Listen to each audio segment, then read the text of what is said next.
Jaanipäev ja eriti jaanilaupäev on meile eestlastele midagi sedavõrd ürgselt omast, et meil tihtipeale on raske mõista, et kusagil kaugemal olevad inimesed ei saa aru, mis asi, mis jaanipäev.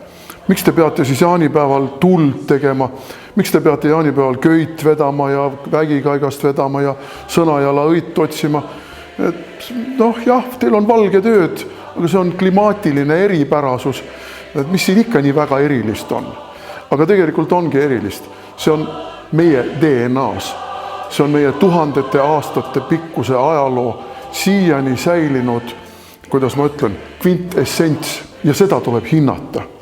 Tõesti, ega me ju isegi enam igal jaanilaupäeval igas kodus vägikaigast ei vea ja köie vedu ei tee ja sõnajala õit otsivad ka tõenäoliselt ainult mõned väga noored ja väga armunud. Aga me kõik teame, mis see on.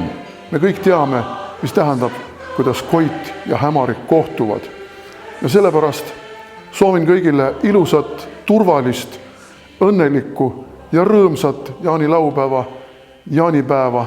Ja loomulikult põimub see meil ka veel võidupühaga, mis on meie riigi aluse loonud, mis on meie iseseisvuse aluse loonud.